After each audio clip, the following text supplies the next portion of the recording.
Sure, thank you, Louis. Now, actually, when I was given the invitation by Louis a few months back, I think, I was actually looking at the name of your society. It's called Dhamma Buds. So I was thinking that's a really very appropriate name because most of us, we start to learn the basics of Buddhism before we start to really flourish on it. The buds turn into flowers, and then after that, we hope that it can bear fruits.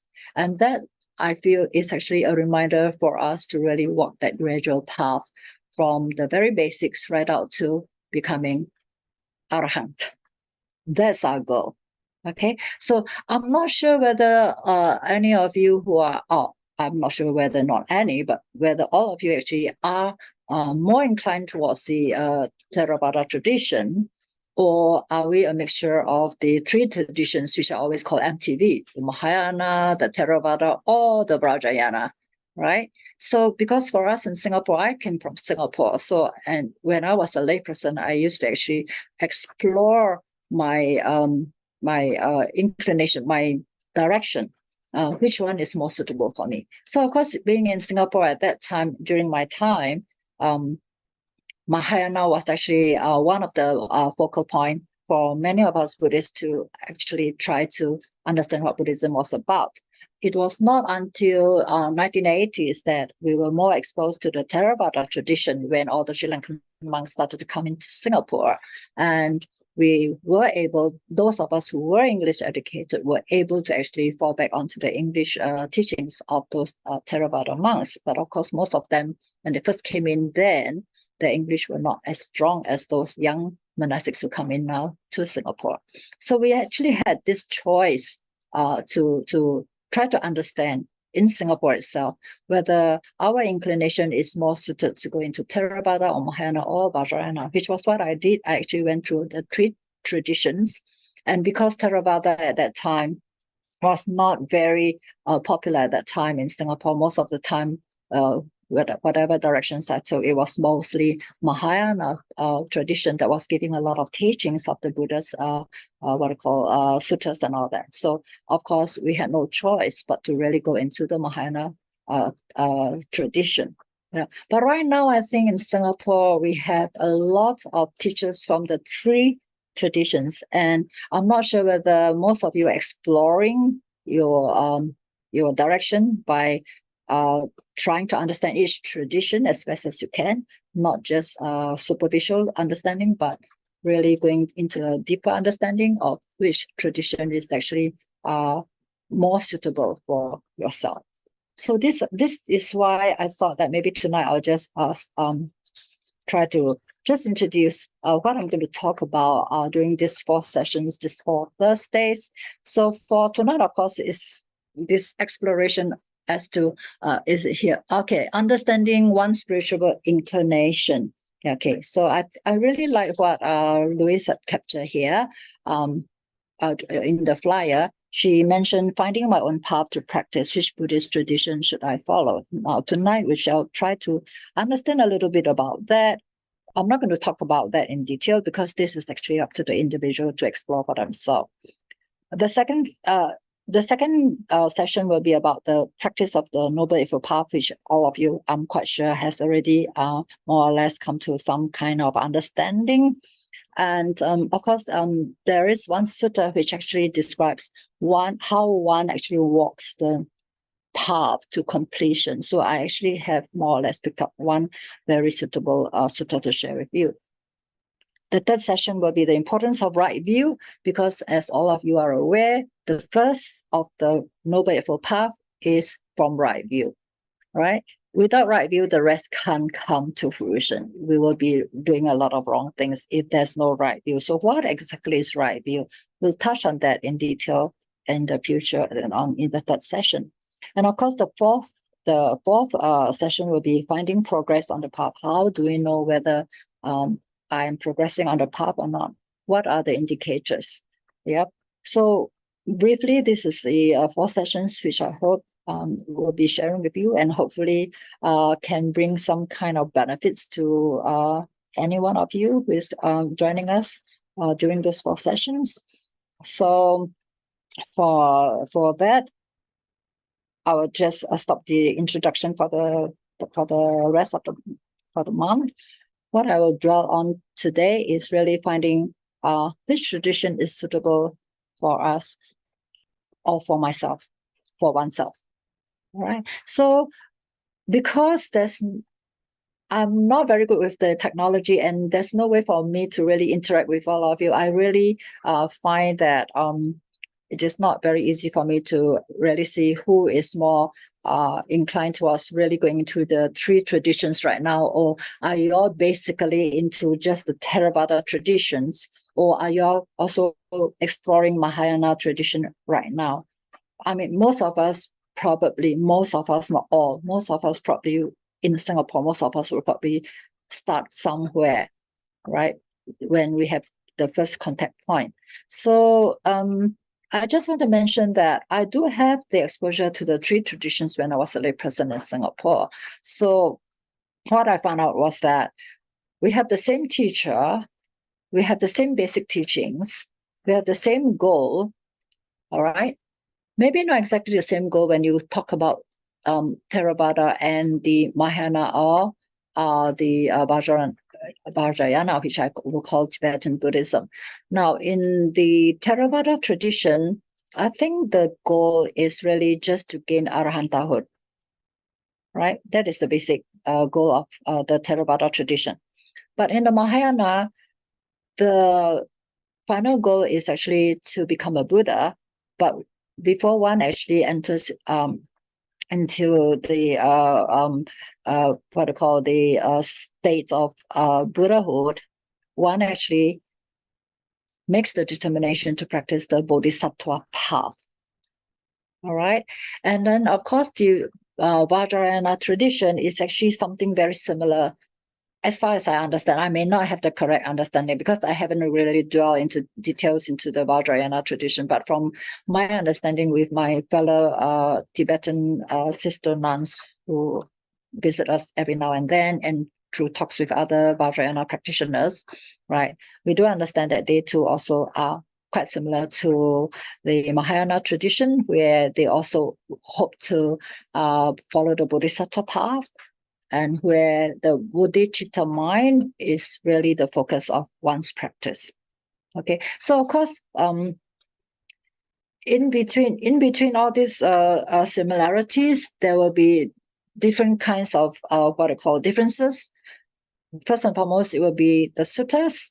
The suttas in the Theravada traditions based on the Nikayas, and of course, in the Mahayana suttas, based on the agamas, plus other major Mahayana suttas, which unfortunately, I think the Theravada tradition says, I think most of them will agree that the Mahayana suttas are not really taught by the Buddha, because we can't find those suttas in the Theravada Nikayas, in the Theravada what called scriptures. Okay, now I'm not going to sort of like debate over who is right, who is wrong. It's just that the facts of Buddhism nowadays is that Theravada, they really based on those Nikayas and their practices towards Arhantahood. Mahayana, we have a lot of suttas which is not found in the Theravada, like the Diamond Sutra, the Heart Sutta, the what I call the Flower Adornment Sutta, the Lotus Sutta, all these major suttas, right? The what I call Surangama suttas and all that, they are not found in the Theravada tradition. So of course, I personally, I wouldn't agree to say that just because you don't have it, you think they are not the words of the Buddha. Because if you really read into the suttas, you understand that the teaching is finally about going into non-self and then going into emptiness before we really touch on the subject of going into Buddhahood or going into Nibbana.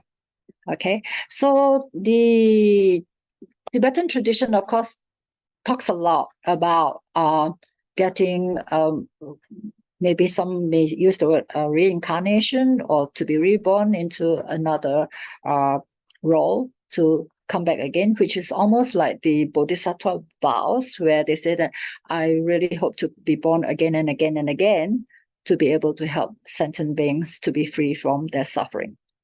All right, so these are the understanding that I have of the three traditions Okay, so of course, the deeper details of how one should practice as a Bodhisattva, which is similar to the Vajrayana too. Now that has a lot of other teachings, which probably may have some similarities to the Theravada tradition, but not exactly the same.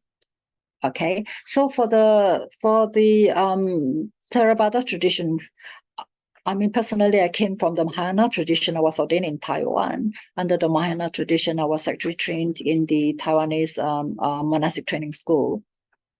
And we had to go through quite a few Mahayana suttas, which actually talks about I would say that in Chinese, they call it the Fa-Xing, the Dhamma realm of the teachings of the Buddha, instead of just about the mundane teachings of the Buddha for those who wish to become Arahanthood. Of course, again, Arahanthood, you cannot say that it's mundane, because if it's mundane, you will never be able to arrive at what they call the state of deathless, which is reaching the state of Arahanthood.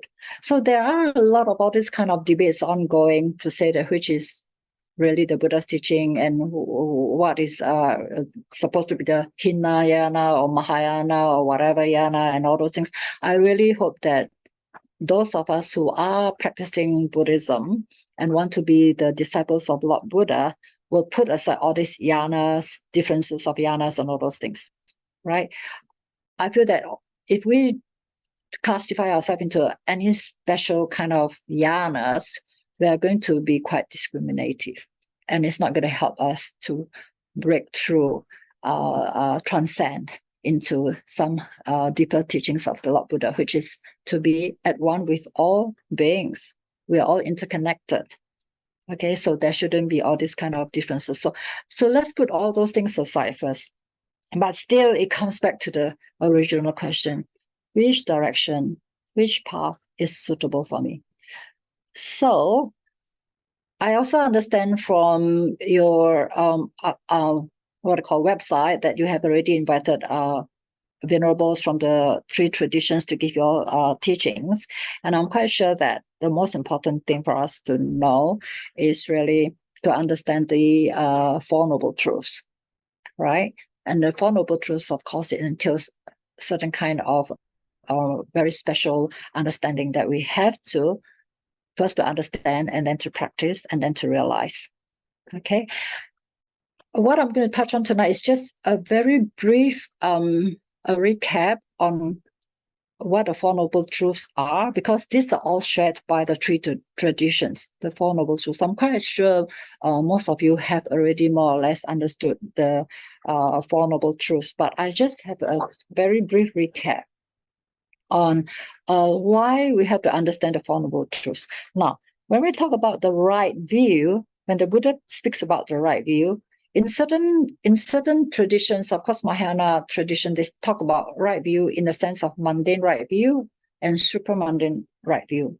In fact, in the Nikayas, I think in the Majjhima Nikaya 117, I believe, there is a small mention about right view, starting from the mundane right view and the supramundane.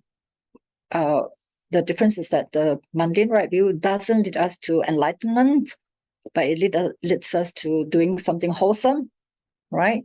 And the supramundane right view is about understanding the Four Noble Truths, which leads to Nibbana. So according to the Theravada tradition, right view is very important. Likewise with Mahayana and Vajrayana, right view is very important, but we have to understand what exactly is right view. So of course, I will cover the theme of right view with another sutta during the third session.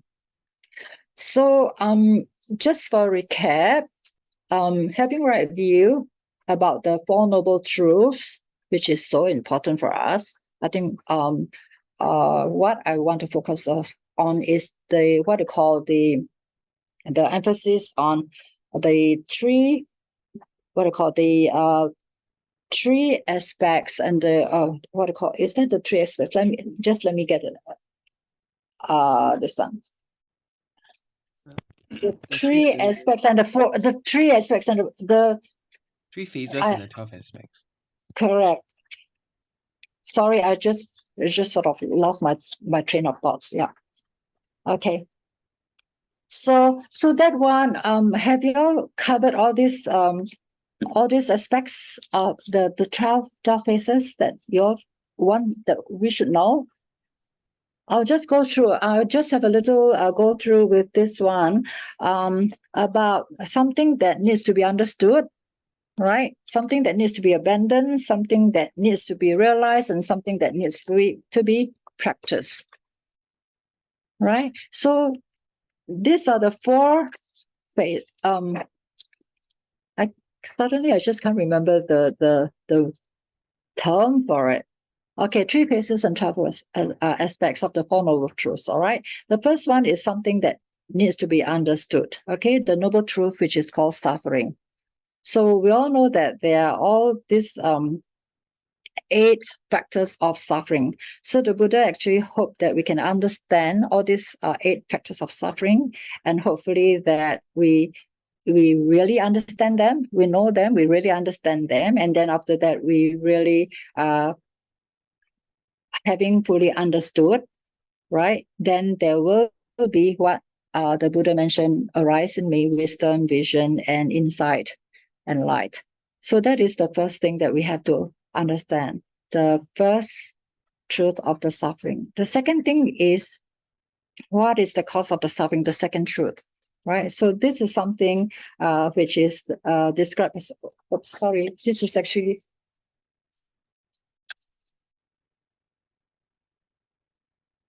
can you give me a moment? Somebody has reset my alarm.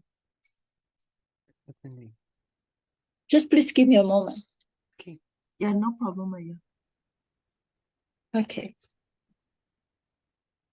Sorry, very sorry. No problem. Okay, so the second thing is about the thing that is in the second truth is about the cause of suffering, which is craving. So we have to understand it to the point where we know that it has to be abandoned. Okay, so as the Buddha has mentioned, this is the noble truth, that is the arising of suffering, and this is the arising of suffering that should be abandoned. And then finally, we have to know that this suffering, the cause of suffering, has been abandoned. So it goes almost similarly to the third and the fourth noble truth. Okay, the third one is about the noble truth that is the ending of suffering, and then you have to understand the noble truth that is the ending of suffering should be realized, and then the third part will be the noble truth of the suffering has been realized. And of course, the fourth one is about the noble eightfold path, right? So then it is something that needs to be cultivated, and then the other second part is something should be cultivated, and the third phase is to know that the noble eightfold path has been cultivated. So this is the 3 phases and 12 aspects of the Four Noble Truths that all the traditions speaks about. Okay, so let's see.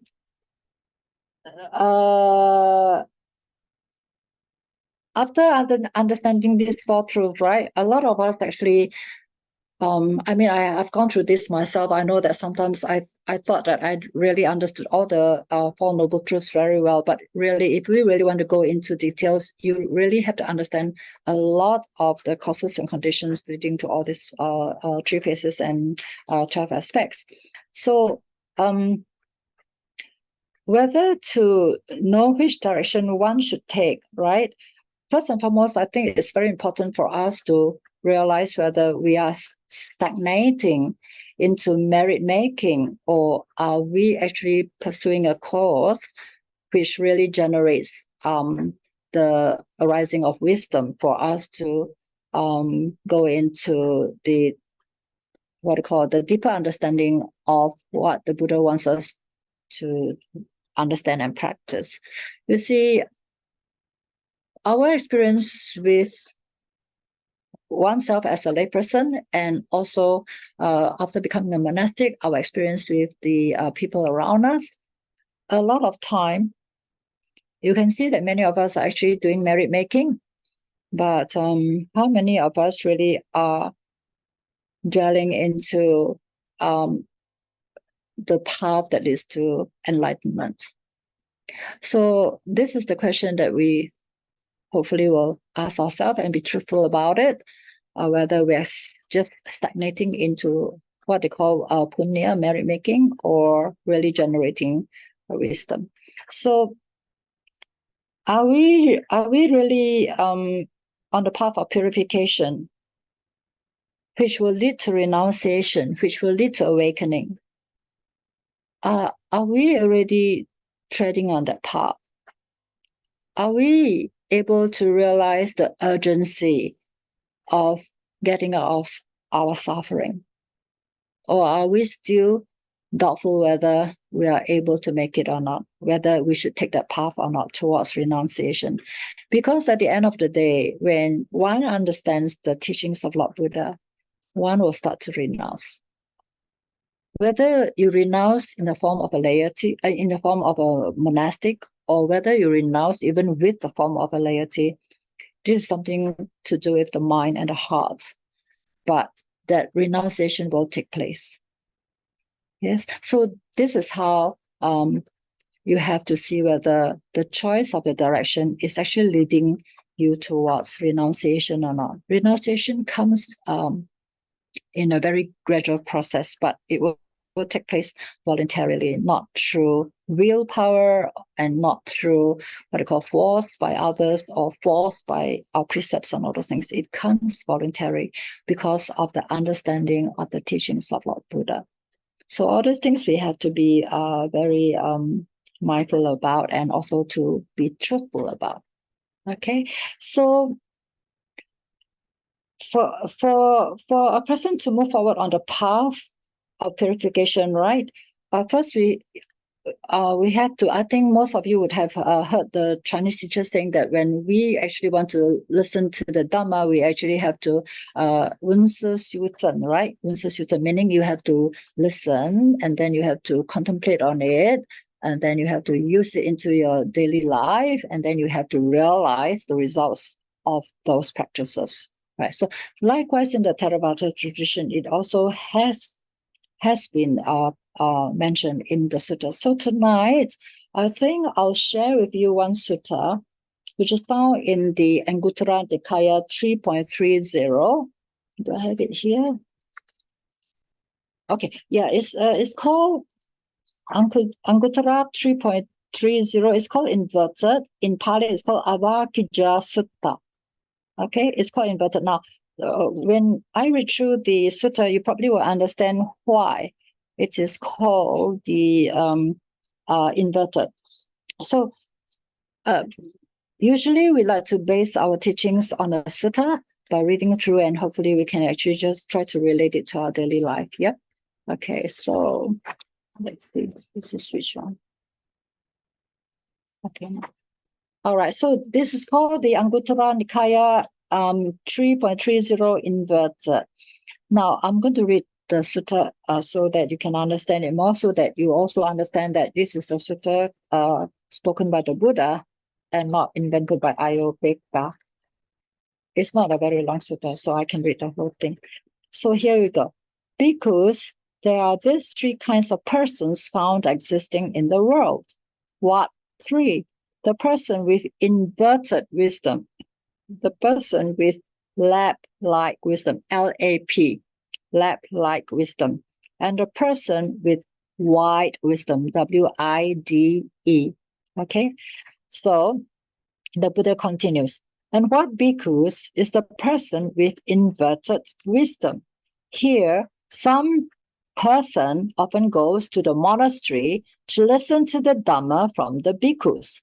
The bhikkhus teach him the Dhamma that is good in the beginning, good in the middle, and good in the end, with the right meaning and phrasing. They reveal the perfectly and complete, pure spiritual life. While he is sitting in his seat, so this is referring to the person who goes to the monastery to listen to the Dhamma. While he is sitting in his seat, he does not attend to the talk at the beginning, in the middle, or at the end. After he has risen from his seat, he still does not attend to that talk at the beginning, in the middle, or at the end. Just as when a pot is turned upside down, the water that had been poured into it runs off and does not remain there, so too some person often goes to the monastery to listen to the Dhamma from the bhikkhus. After he has risen from his seat, he still does not attend to that talk at the beginning, in the middle, or at the end. This is called the person with inverted wisdom. I'm not sure whether we have seen all these experiences through ourselves, or maybe we have seen people who actually does what the Buddha has mentioned. They have the good karma to listen to Dhamma. They have the good karma to go to the monastery to listen to the Dhamma given by bhikkhus or even bhikkhunis nowadays. But while they are seated there in a monastery, while the teachings are being given, there is not much attention coming from them.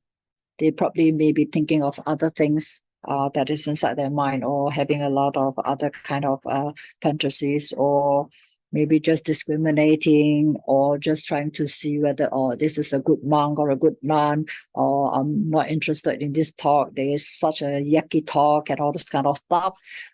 Some of us may actually have gone through that kind of experiences, or even seen people going through that.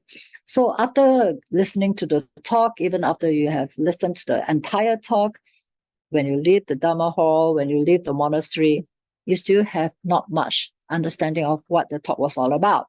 Now, I think the usual experience we have is that after a Dhamma talk, you may hear expressions of, that venerable, he's very articulate. He gives very interesting talk. He actually is very humorous, and all this kind of stuff, right? But when you ask, what exactly in the talk actually interests you? It was a good talk. It was a good talk. Yeah, I'm really very, very impressed by this venerable. Very good talk. Yeah.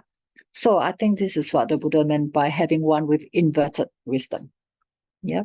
Okay, sometimes when we go to a monastery, we went there. Yes, we have the good karma to be there, but sometimes you, out of curiosity, you just want to go and understand, what is this venerable all about, and what is this place all about, and all those things. So you don't really learn from having that listening to the talk. So this is one kind of person that the Buddha was referring to, right? You have the good karma to listen to a talk, but you don't really learn from the talk. You don't really benefit from the talk, and you don't pay attention to what the talk was all about. So you really listen, but you don't contemplate.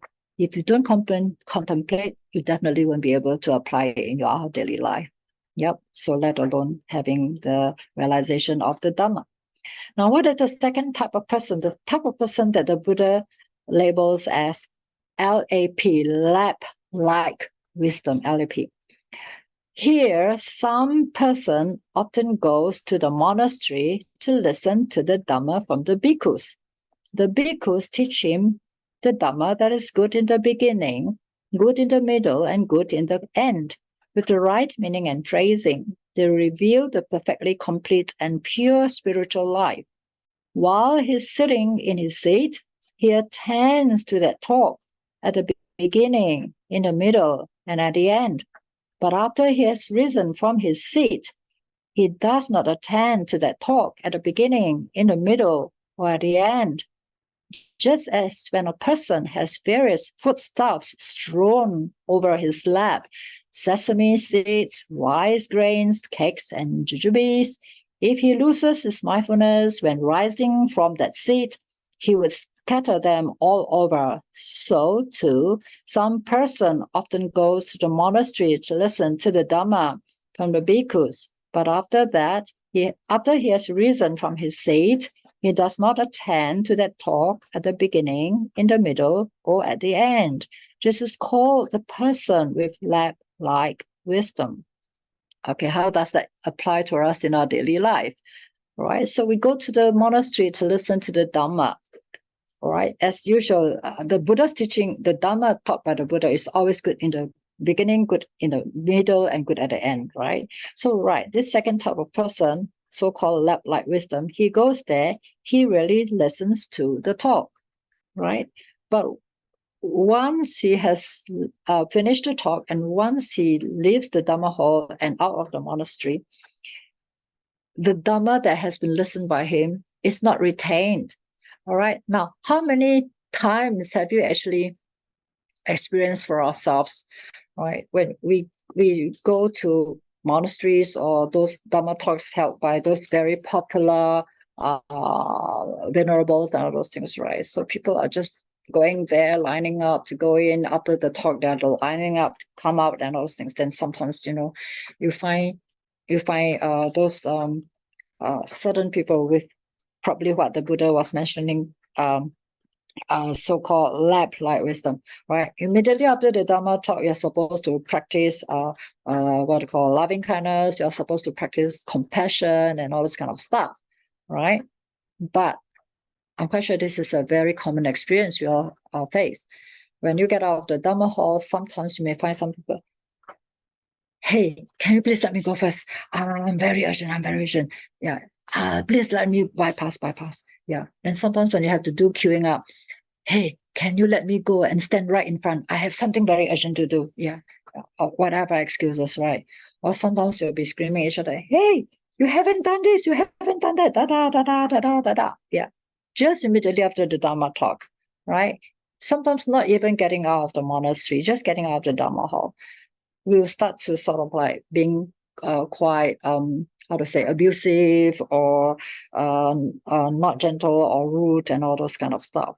So it's, as the Buddha has mentioned, it's just like eating something, you are enjoying something, and then you actually have all those kind of what do you call all this food that is being scattered, which is not digestible, which is not actually left in the mouth, put in the mouth. So you have all this, what do you call that, scattering of food or something like that, right? So listening to Dhamma like this is compared to what the Buddhas call having foodstuffs thrown over his lap. And when you actually stand up, all these things just scatter onto the floor. So you really haven't retained much of the teachings. So this is the second type of Dhamma listeners that goes to the monastery. All right. So there are many cases where, as monastics, we actually experience a lot of such things ongoing. We actually do have lay people who actually feel that when we don't agree with what they say sometimes, right? For instance, some people may come up to us and say, Ayya Upekkha, I think I'm a Sotapanna. What's the next step to go into a Sakadagami? Yeah, or Ayya Upekkha, I think I am already enlightened. I think I'm not affected by the eight worldly winds and all those kind of stuff. Some people will come and declare all these things, right? So if you sort of like just ask them to sort of like sit down and discuss with you and all those things, then they don't really feel happy about it, right? Or sometimes they will just give you some stories about I'm enlightened, but I'm still fighting for my father's share of inheritance with my brother or something like that. Okay, so there are all these kind of people who come to us actually, yeah. And of course, there are some who just, I would say, criticize monastic for not, just now when this Louis, I'm not talking about you, right? But when some monastics don't actually pay the external form of veneration to the Buddha, right? They will get criticized. If you don't actually do something according to their standards, you also get criticized and all those things, right? But in actual fact, if you really want to talk about practicing the Buddha's teaching, the Buddha has mentioned only when you practice the Dhamma with sincerity, then you are really respecting the Buddha. You are not respecting the Buddha by just paying respect to the image and not following his Dhamma teachings in your daily life. So if you really think about it, okay, those forest monastics and all those people who, during the Buddha's time, even after the Buddha has passed away, there wasn't any image at all, right? So are we to say that those who don't pay respect to the Buddha image are not practitioners, right? So all these things are quite common nowadays, really. We, as monastics, we get judged by a lot of lay people. Yeah. So all these things are things that reminds us, even as monastics, we have to remind ourselves too, whether we have fallen into this trap of being a lab-like wise person or not. We may have listened to a lot of things, all those things, but our discrimination, our judgmentalism, all this kind of what I call unhappy fault-finding mind, all those things still arising in us. Yeah. So all these things, we have to be very, very truthful, very courageous to acknowledge whether we fall into such traps. So this is the second type of person that the Buddha was referring to. We listen to the Dhamma, we can speak Dhamma, but are we really practicing our Dhamma or not? So Ajahn Brahm, our spiritual advisor, we consider as our teacher, Ajahn Brahm always asks us, when you do the teachings, are you walking your talks? Ajahn Brahm always asks us, when you do your teachings, do you walk your talks? Anyone can give a teaching, anyone, not only monastics, lay people can give beautiful teachings about Buddhism, but are we walking our talks? So there are many monastics who actually are not able to give talks, but they are practicing beautifully. Likewise, we have seen quite a number of lay people. They may not display the external form of a monastic, but they are really very, very sincere in their practice, very respectful, very humble, with gratefulness to anyone who has helped them, so gentle. Yeah. So all these things are things that we really have to ask ourselves. And not only am I talking about myself, I'm also sharing all these kind of reflections regularly with our monastic monks, those who are staying here with us as 8 preceptors. Yeah, we always have to remind ourselves, are we just staying in a monastery, calling ourselves a bhikkhu or bhikkhuni, calling ourselves as an 8 preceptor, but not really practicing what the Buddha actually wanted us to practice? Right? What is the goal of the practice? I will touch on that when we come maybe to the last session. Okay, so all these things needs a lot of truthfulness in us, a lot of courage for us to really realize, are we really practicing the Lord Buddha's teaching? Okay, now the third kind of person that the Buddha calls with wide wisdom, W-I-D-E, wide wisdom. Here, some person often goes to the monastery to listen to the Dhamma from the bhikkhus. The bhikkhus teach him the Dhamma that is good in the beginning, good in the middle, and good in the end, with the right meaning and phrasing. They reveal the perfectly complete and pure spiritual life. While he's sitting in his seat, he attends to that talk at the beginning, in the middle, and at the end. After he has risen from his seat, again he attends to that talk at the beginning, in the middle, and at the end.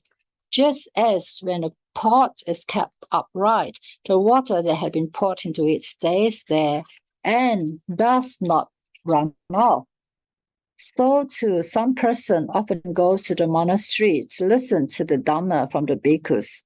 After he has risen from his seat, again he attends to the talk at the beginning, in the middle, and at the end. This is called the person with wide wisdom. These bhikkhus are the 3 kinds of persons found existing in the world. So this is the third kind of person that goes to the monastery to listen to the Dhamma. Okay, while listening, he pays attention throughout. After listening to the talk, he reflects on them, right? And then when he actually has reflected on those teachings, he actually used them in his daily life and also come to the realization of, wow, I am doing this as preached by the Buddha. I have realized that this is the result that has also been shown by the Buddha. So I probably am on the right path. Okay. So here we really feel that this third type of persons are those persons who are really very sincere in wanting to get out of samsara. We can really sense the urgency to get out of the sufferings of samsara. The Buddha says that this world is just this one phantom long body of ours, because this world is just the impressions we get from our six sense bases. That's all. Whatever is external comes into our mind because of the six sense bases. And if we are not guarding our six sense bases well, we will probably fall into more what we call unwholesome karmas, right? Although we think that we know the teachings well, we think that we are practicing well, right? But if we fall into the wrong views, and with wrong views come wrong practice, wrong intentions, wrong activities, and all those kind of wrong, it will never lead us to right samadhi. You see, the Noble Eightfold Path leads from right view all the way to right samadhi, right? So of course the Noble Eightfold Path, you all have already learned about that. So without the right view, and then without having that very first step of out of faith, going to listen to the Dhamma and applying the Dhamma in our life and realizing the fruits of the Dhamma, it is very, very difficult for us to really understand what the path towards the end of suffering is all about. So all these are little steps that we have to ask ourselves, and also to check on ourselves, and also at the same time to help whether our friends who are in our same, what we call a Dhamma family. Okay, like all of us here, we refer to each other as a part of our Dhamma family, whether we are supporting each other as real Kalyana Mittas or not, to ensure that we really are following the path.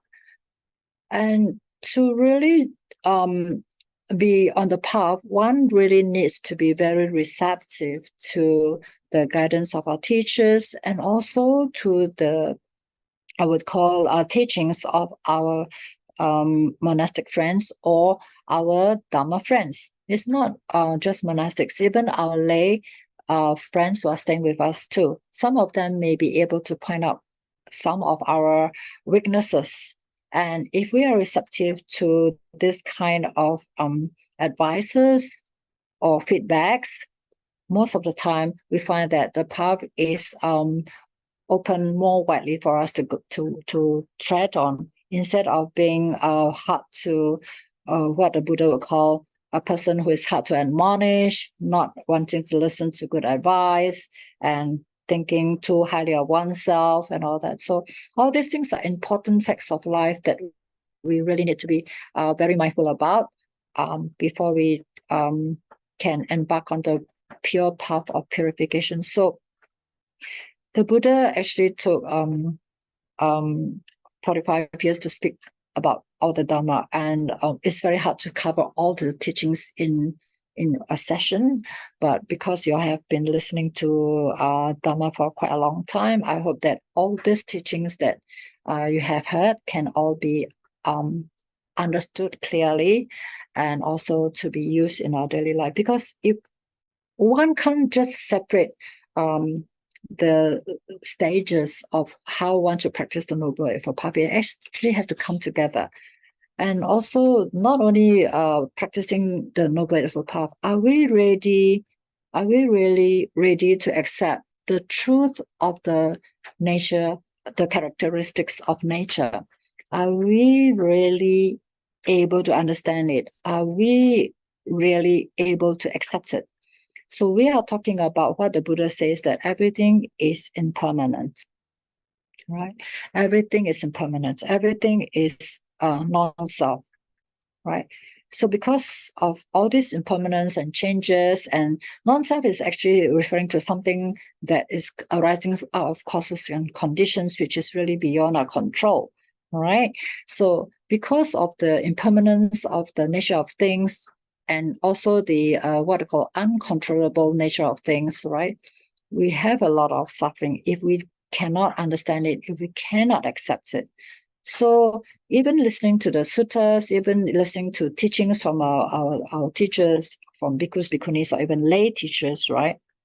If we are not able to even accept the truth of what is so basic, which we can experience every day in our life, every day really, right? So many times each day about the impermanence of things, about the non-self of things, the anatta nature of things, right? We will be suffering a lot. We'll have a lot of dukkha. Yeah. So anicca and anatta is not invented by Lord Buddha. It is the characteristics of nature. All these things is not invented by the Buddha. Whether the Buddha is there or not, all these things exist. Impermanence, anatta, sunyata, all these things will be there. So are we ready to really accept it? Now, I can truthfully tell you that even as monastics, sometimes we find it very hard to accept anicca. Because when anicca comes, something that is pleasant, we can easily accept. But when anicca comes in a very negative form, it's so hard for any one of us to accept unless we have really seen the truth. Unless we have really seen the truth, right? So unless we really can accept it, all these things, it's very, very hard for us to live a life of happiness if we just talk about anicca and anatta, but not really want to accept it, nor really understand it fully. Yeah, I just take an example. Even as a monastic here in a monastery, a lot of times there are changes in things that happens every day, right? Even in your home life, even in your working place and all those things, sometimes conditions change. So when conditions change, our teacher or someone in charge of certain work or activities will just follow the changes and then change some of the what they call guidelines or roles that we need to play, right? A lot of times I think I was really caught in this kind of trap before, really thinking, why do you need to change your mind so often? Can you please make up your mind what you want us to do? Why are you so fickle-minded? Now, many of us actually, as leaders of a group or as a group leader, or even as a, even someone who's leading in a monastery in a very, what they call senior role or whatever, many of us, we just can't fix things in such a way that you cannot change, you cannot adapt. This is not something that anyone can do because impermanence is mostly there most of the time. But we find ourselves being asked, why can't you make up your mind? Why do you need to change in this way? The other day you told me to do this, but today you told me to do that. And it's almost about the similar things. But what we forget is that the other day the conditions were different then. Today the conditions have changed. So maybe it's almost a similar thing. For instance, like here, because we are in the forest, right? And because we have a lot of what they call blackouts every now and then. So we need to go around to collect our fallen trees so that we can chop the wood and split them into firewood, right? So if we are not understanding enough, we'll be asking, why don't you use electricity? It's so convenient. Why do you need to go and collect all the wood? And it's so heavy and it's so time consuming to go and chop the wood and split the wood. And we even have to stack it in such a way that it needs to really, dry itself thoroughly for the next year's use and all those kind of stuff. So there will be a lot of why? Why don't you do this? Why don't you do that? Okay. Now, the other day you told me to bring this twig in, but today you want me to bring the leaves in. Tomorrow, what are you going to tell me to do? Yeah. So all these things about the characteristics of the world, about accepting changes, right? All these things. Are we really to adapt ourselves? Like what our Chinese teacher used to say, are we able to be like water flowing into a container and taking its shape, regardless of what shape it is? Are we going to be as adaptable as the water taking the shape of the container? Only when we're able to be so adaptable, so adjustable, so accepting, so obedient, living in the present moment, then we are able to say that we have understood the Lord Buddha's teaching. Otherwise, we'll be fighting all the time, arguing all the time, a lot of time. Yeah. So it's not really something that we can't do. It's something that we can do. Yeah. But it takes a lot of time for us to change from our habits from all past lives. into something that is living in the present moment. Because our past experiences and our speculation into the future, or our reluctance to accept changes and all those things, really give us a lot of restrictions in understanding what should be done, and also in understanding why things need to change so often, instructions need to change and all those things. All these are things that we face in life, even in family life and all those things. We see a lot of changes. So are we ready to really go with those changes? It's called the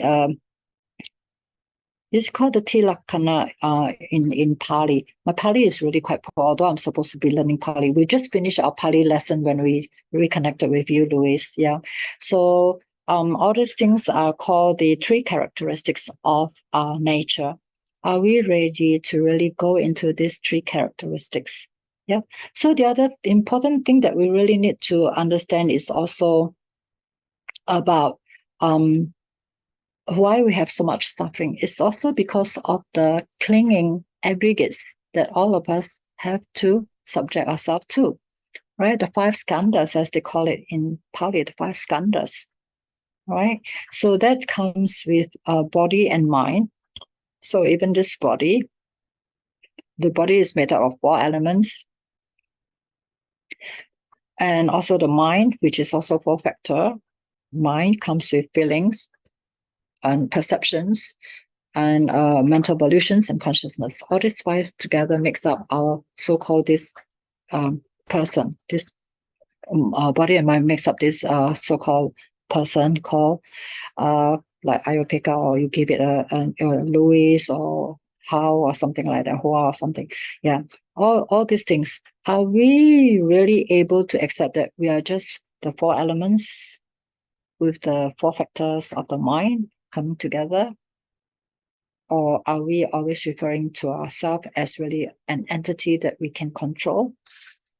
We would like to think that we can, but in actual fact, we can't, isn't it? So the Buddha's teaching in the Anattalakkana Sutta, he was asking his bhikkhus, is form permanent or impermanent? Then they say impermanent. Then the Buddha was asking, if something is impermanent, can you say that it is suffering? Is it suffering or is it happiness? They say it's suffering. Then if it's something that is changing all the time and giving you suffering, can you say that it is yours? Can you control it? Of course, they say, no, Bhante, we can't control anything. So then he says that if the form is really yours, if the body is really yours, can you tell your body, don't grow old, don't get sick, don't do this, don't do that? Can you do that? No, Bhante, we can't do it. So can you say the body is yours? No, Bhante. We also learn all these things, right? We understand it theoretically. But how many times are we able to let go of this body? So sometimes we tell ourselves, in our Vinaya rules in India at that time, because of certain incidents that happened. So the Buddha actually told the monks that during the hot weather, then you can bathe regularly. Otherwise, you can only bathe after a certain period of time. Now, how many of us can really say that I don't want to bathe maybe for 1 week or something like that? Even here in the winter time here, it's very cold, right?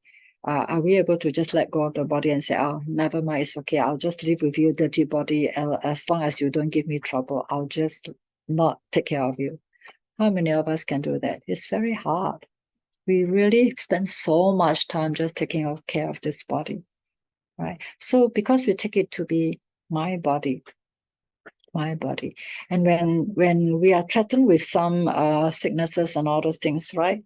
Now Ajahn Brahm used to tell us jokes like, the Buddha has already mentioned that this body is a source of danger, a source of suffering, a source of afflictions and all that. You can find that in the Girimananda Sutta.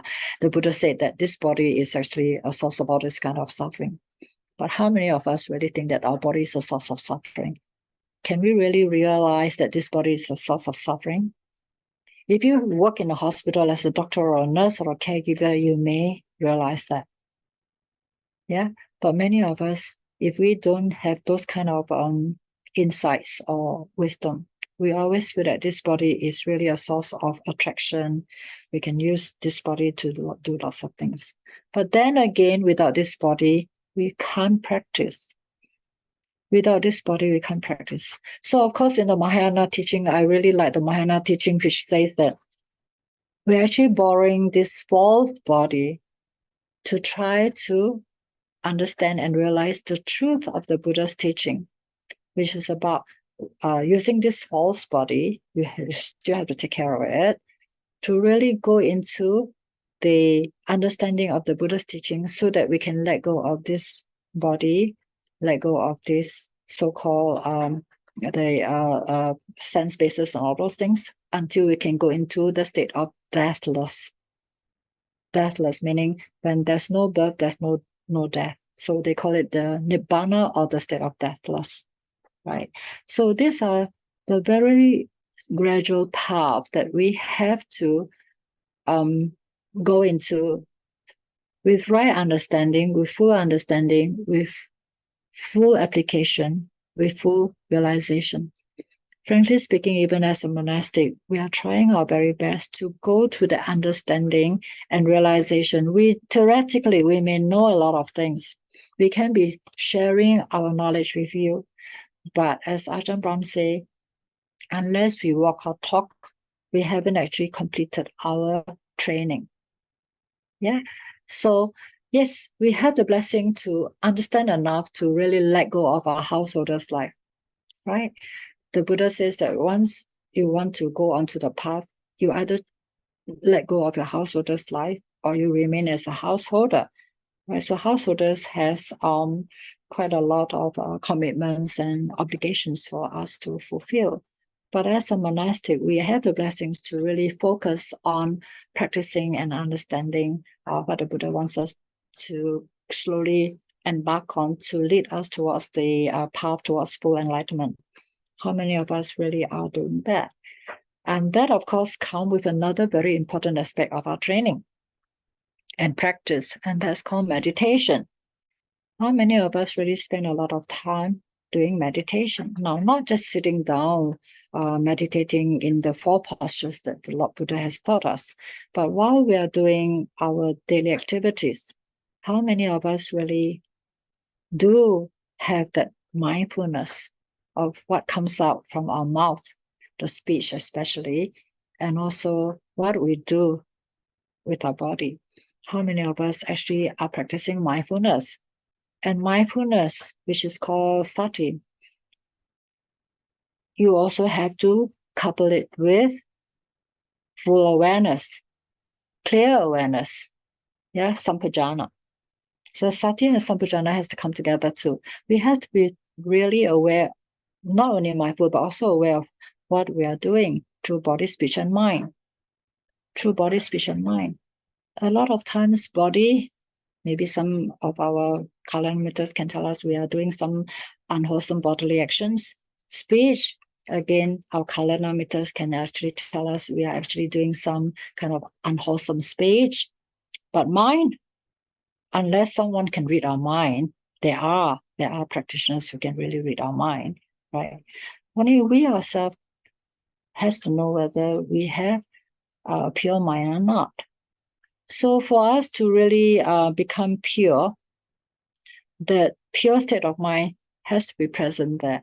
Now that goes into very deep teachings of the Buddha, where we have to really come to a state of letting go of our fetters, and also letting go of that personality view, meaning the Sakyaditi view that this is the I, me, and mine.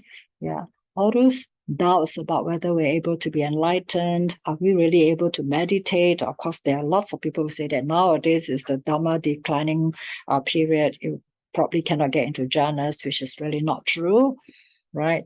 And there probably will be people saying that you can never find an arahant in this world anymore, which is also not true, because in the sutras, the Buddha did mention that as long as there are people who are really practicing the 8 precepts, I mean the Eightfold Path, the Noble Eightfold Path, there will be arahants, right? So this is the the basic teachings of the Buddha, where we have to learn about the Four Noble Truths, we have to learn about the three characteristics of the world, we have to learn about the Noble Eightfold Path, we have to learn about the dependent origination, the 12 links, right, which describes very, very aptly about why we have fallen into this trap of coming to be reborn again and again and again and again. But of course, in the Mahayana teaching, they actually mention about being reborn again and again and again and again, with the sole purpose of trying to help other beings to be liberated, right? But for most of us who do not have this kind of what they call perfections, paramitas, we probably are born again because of our karma, right? So all these things we have to be very, very clear, whether we are born due to karma or we are born due to our vows. But if we are reborn because of our vows, we probably have reached a very high level of bodhisattvahood. So all those things we have to be very clear. I would say that most of us are born because of our karma. Yeah. So having said that, it's always better late than never. We are all on the path. I'm quite sure that most of us will have joined your Dhamma butts in trying to explore and understand more teachings from the Buddha. It really shows the sincerity that all of you want to really get off samsara. Yeah. So I think it's about 10:45 now. I'll give you maybe some time to raise some questions if you have any. It's a very general talk tonight. I really thought that I'll just start somewhere and then to lead towards a more what do you call focus topics for the next few sessions. Well, I'm not sure whether you have any questions. Yeah, Yes, okay. If you have any question, you can unmute yourself and ask Ayya directly, yes. or send your question to the Zoom chat box also can. So we already have two questions. So one of them is, Venerable, may I ask, how does the Theravada tradition define merits? Merits. Merits are those things that there's wholesome activities of body, speech, and mind. Okay. Now, the most common kind of merits that we do is doing charities, providing dana support or any kinds of support, the fourfold support to the monastics, and helping others. All this kind of very beneficial kind of activities to benefit others, not to harm others. All this merits, it comes in so many forms. Many of us are doing it, whether monastics or lay. Whether it's Theravada or Mahayana, I think there's no differences. So of course, there are different levels of doing merits and all those things. So we know that giving something is the first level, then giving part of your body, giving Dhamma is the highest level, and all this kind of stuff. It's the same with all the three traditions. Does that answer your question? Yes, no? Yeah, the question is from CGG. I CGG, can't. does it answer your question? Yes, the person said yes. Okay. Okay. And We have another question. Venerable, the renunciation in the Theravada tradition and the Mahayana tradition, do they mean the same thing? Yes, renunciation. Renunciation is not just renouncing our properties or householder's life or becoming a monk or all those things. The final renunciation is renouncing the ego, the self, the views. Yeah, letting go of everything so that we can become enlightened. So even if we are on the Mahayana and the Bodhisattva path, it's also always about becoming a nobody, not becoming somebody very special. Yeah, so it's all about letting go and also how to benefit others. Okay. yeah, okay, never mind. There's one more question. Dear Venerable, can you elaborate renunciation as a layperson? Oh, anytime you give up something, to give something, you are already renouncing. As a layperson, all of you do more than just giving a little bit of something. You all give a lot. You see, like what you all are doing right now, you give a lot of your time to ensure that each other, all the people who are participating in tonight's Dhamma sharing, you all are actually sharing your time and effort to hold a Dhamma discussion. And of course, as you all have already known, the gift of Dhamma excels all other gifts, right? So renunciation comes from offering of dana. You have to give up something, your time, your effort, your money, your possession, anything that is taken from you voluntarily, happily, with joy. That's called renunciation. So dana, giving lunch, giving charities to others, all these things are sort of initial, what I call basic renunciation. Right? So it leads to the further renunciation to maybe become a monastic, but even becoming a monastic, that is just a starting point towards the cultivation towards really renunciation of the views, the ego, especially the ego, and renunciation of ignorance, renunciation of all defilements. All these things are renunciation. Yes. Okay. Yeah, the next question is, dear Venerable, what is the right mindfulness? Right mindfulness? Yes. Yeah, okay. There's one very popular story that Ajahn Brahm used to tell us, right? Say, so one family, this mistress of a house told the servant, I'm going to go on a holiday, you take care of my house. I think it was just for one night, yeah. So you just take care of my house. I'm going away for the night. You take care of my house. So the servant said, yes, ma'am, I'll do that. So he was actually watching television. I can't remember 100%, but this is the gist of it all. He actually was watching television. So he was asked to be very mindful of what is happening in the house. So somebody came in and took things from his house. He was just watching. Somebody is coming in to take something from my house. I'll just continue. Just watch this person. He was very mindful. He knows exactly what's going on, right? But what happened was that his mindfulness did not come with clear awareness. Clear awareness is knowing whether that is right or that is wrong. It comes with discernment.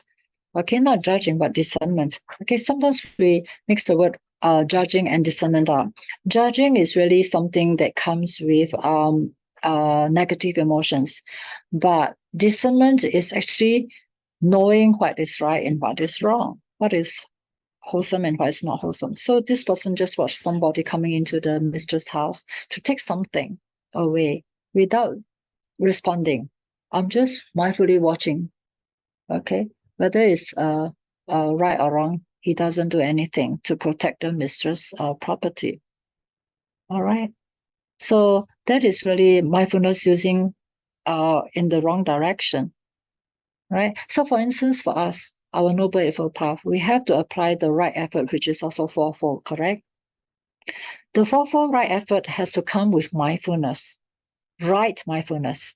Okay. Now, right mindfulness is applied to our right effort, meaning if something is wrong arising in our mind, immediately with the mindfulness, we are aware that something is wrong arising in our mind. Right? So that's called right mindfulness. And because of that mindfulness, we know that it's wrong. We don't allow it to arise. And even those things that have already arisen, with mindfulness, we want to cut it off. And then the right mindfulness is applied to something that is more positive, right? The other two of the right effort is, you know that there's a good thought coming up. With mindfulness, with right mindfulness, you know there's a good thought coming up. You want to expand on it. You would like to let it grow and mature. Likewise, with something that we have already done with what I call right effort, there's something that we've done correctly. We want to really expand it further. So that is called right mindfulness.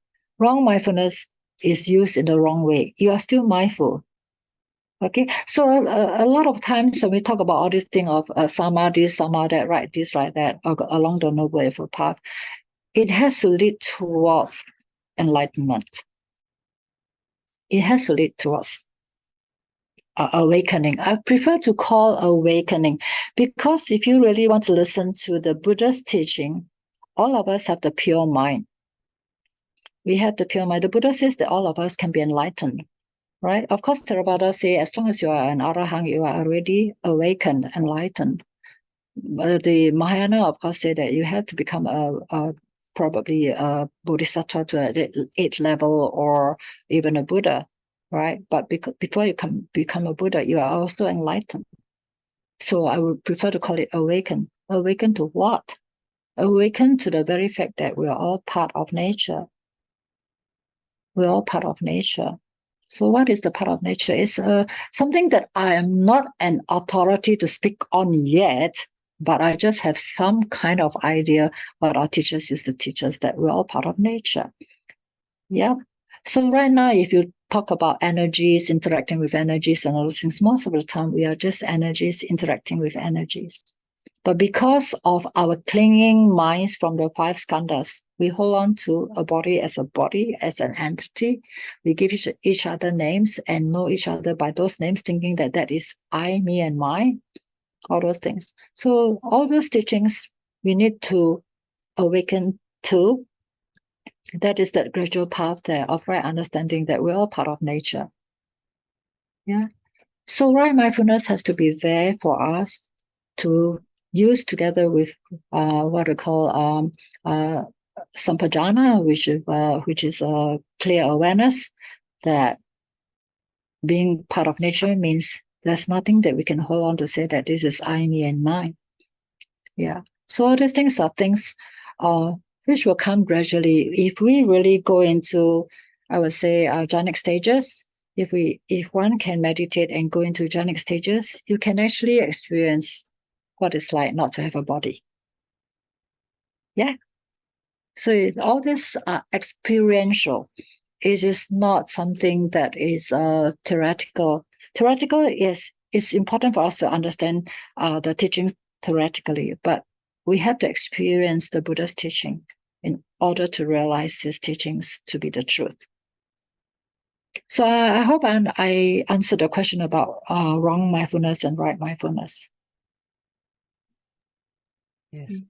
Are you happy with the answer? Yes. The person who asked the question said he or she has understood. That's good. Okay. So the next question comes from Gik Singh. He asked, what mindset should I have when I spot differences between different traditions? Yeah. As I would say, even not within the Buddhist tradition, even for other religions, right? All of us have different spiritual maturity. We need something that we feel we can, connect with. Something we can connect with. Something that convinces you that you are able to accept and go into deeper practices. Now, for me, I really spent quite a few years actually trying to find my direction. Of course, at that time, Theravada, especially the forest tradition, was not introduced into Singapore at that time because we didn't know about the forest traditions in Thailand and Sri Lanka at that time. Most of us in Singapore were just aware of the Theravada city traditions. Yeah, so it took me quite a while for me to really chose the direction. You see, I only turned to the Theravada forest tradition in 2009, and that was after I became a nun. So, of course, in Singapore at that time, conditions were that we were all exposed to the Mahayana tradition, which was really good enough for me because I had to look for a place that I found was conducive enough. I had to look for a community of practitioners, especially monks and nuns, who are living together in harmony and also are able to teach us the Buddha's teachings. And also, I had to be sure that the teachings that is being taught to us are really according to the suttas, and whether the teachers are really following the Vinaya that the Lord Buddha has established. So all these were things that I looked out for until I'm pretty sure that most of these what they call checklists were tick, tick, tick, tick, tick. Then I thought, okay, maybe this is the tradition that I should go to. But on the other hand, I also thought that karma plays a very important part too. Karma, because probably due to our past connection with the practice, also it may first lead us into something that we think is very familiar with us. Except for me in Singapore, because I had no choice. There wasn't any English teachings. There wasn't any Theravada Bhikkhunis tradition in Singapore, and Mahayana teachings was just so common. So I just enrolled into a Chinese Dhamma school. Although my Chinese was not good, I really had quite a struggle inside the Dhamma school. But I had very good Dhamma friends who actually explained to me according to the very basic Chinese that I knew, to be able to convince me that that is the path I want to take, and also finally to convince me that this is the path of renunciation I want to follow, the Mahayana tradition. So I had to go through all this kind of exploration, and also, as I say, probably karma has to play a big part in what I ended up with. So I can't really just tell you what you have to look out for, because there are many factors that you have to deal with and consider. But important thing is you have to be convinced, you have to have that conviction that, yes, this is the path that I want to go into at this moment of my life. Well, at that time I had a choice amongst the 3 traditions. I had the choice, so I actually opted for Mahayana first. And it was only, as I say, in 2009 that I realized that the practice that was taught by the Buddha was not so much practice in the tradition that I opted for. So I started to look for something that was closer to the suttas that I was learning from. And that's how I found myself in the forest tradition, in the Theravada tradition. And of course, there's also this kind of like peers pressure, or I don't know what to call it really, where people still discriminate between Hinayana and Mahayana and what called Vajrayana, thinking that which is the best of all the Buddha's teaching and all those things.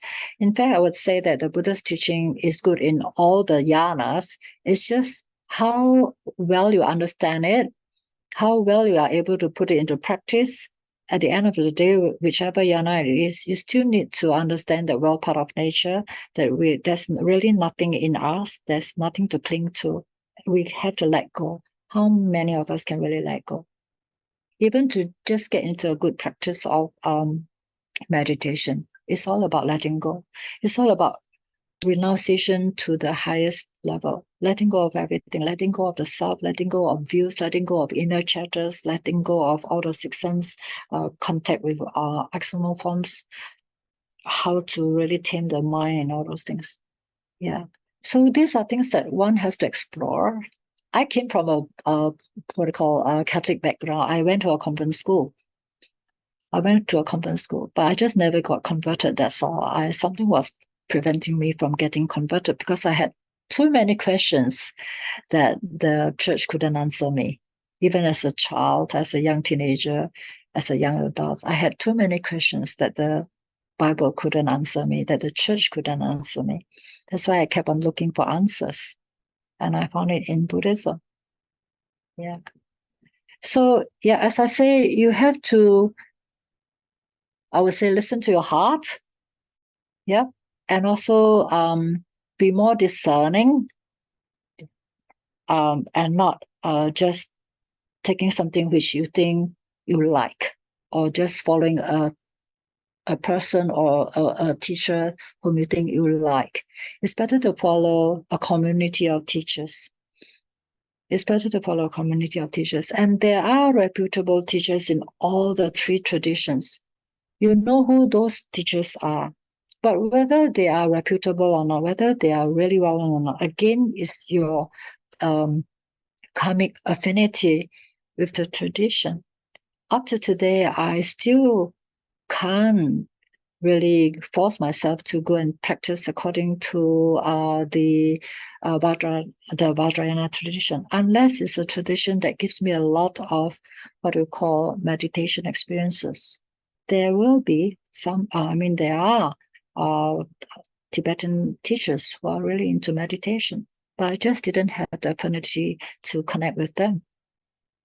Yeah, so there are many factors, yeah, but you have to be really comfortable and have the acceptance and the conviction that yes, at least this is the right path. What is in front of me is something that is in line with the sutta, and also in line with the precepts, something that is not forced down on me, something that I voluntarily will accept and want to practice with joy. This is how I train myself. This is how I explore and make my choice of directions. I hope it's a useful tip